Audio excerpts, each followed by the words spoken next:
امام زین العابدین جب کربلا سے واپسی دمشق اور دمشق سے مدینہ منورہ یہ پہنچے تو پھر آپ نے مدینے کے قریب ہی ایک خیمہ لگا کر وہیں رہا کرتے تھے، عبادتیں کرنا، وہیں رہنا، اور ساری زندگی پھر آپ نے وہیں گزاری۔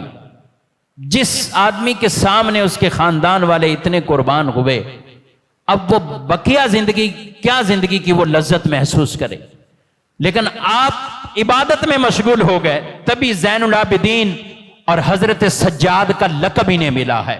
نام تو علی تھا رضی اللہ تعالیٰ عنہ ان کا۔ تو امام زین العابدین جب یہاں رہنے لگے، بڑے فیاض طبیعت کے تھے، لوگوں کو نوازنے والے تھے، کھانا کھلانے کا شوق رکھتے تھے، دشمن بھی آ جائے تو آپ کھلا دیتے تھے۔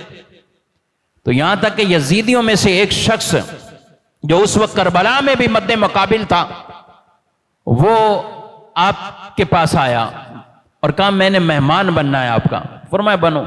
ایک دن رہا، 2 دن رہا، 3 دن تک بڑی مہمان نوازی کی۔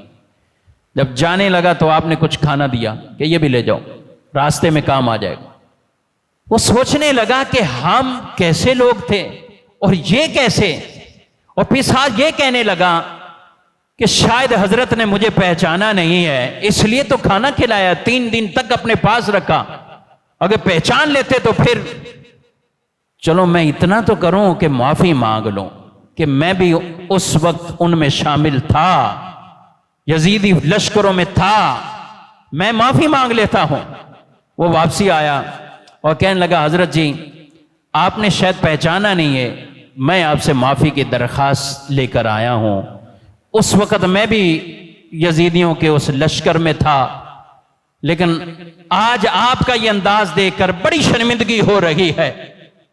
تو آپ امام زین العابدین کہنے لگے کہ آنے والے مہمان یہ تیری غلط فہمی ہے کہ میں نے تجھے پہچانا نہیں، میں نے تو پہلی نظر سے ہی تجھے پہچان لیا تھا، میں نے پہچان لیا تھا۔ تو وہ شخص حیران ہوا اور کہتا ہے کہ حضرت آپ نے مجھے پہچان لیا پھر بھی آپ کا انداز یہ رہا میرے ساتھ؟ کہا ہاں میں تمہیں بتانا چاہتا ہوں کہ وہ یزیدیوں کا کردار ہے، یہ آل محمد کا کردار ہے۔